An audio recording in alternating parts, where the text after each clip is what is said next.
Hey everyone, welcome to another quick and easy tutorial. Today I will show you how to upload images and videos to Imgur, one of the most popular platforms for sharing visual content. Let's dive in. First of all, open the Imgur app on your phone or go to the Imgur website on your computer. If you don't already have an account, create one. It's free and only takes a minute. Once you are logged in, click or tap on the New Post button, usually marked with a plus symbol or labeled Create Post. Now choose the files you want to upload. You can select images or videos from your device. Imgur supports most standard formats like JPEG, PNG, and MP4.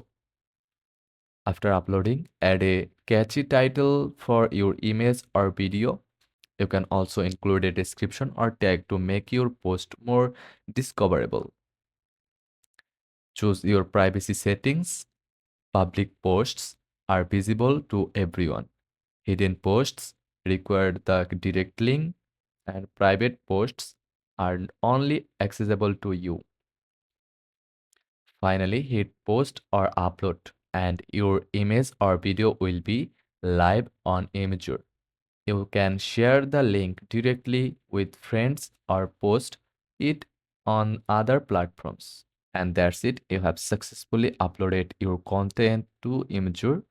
If you found this tutorial helpful, give it a thumbs up and subscribe for more how-to videos. Thanks for watching and see you next time.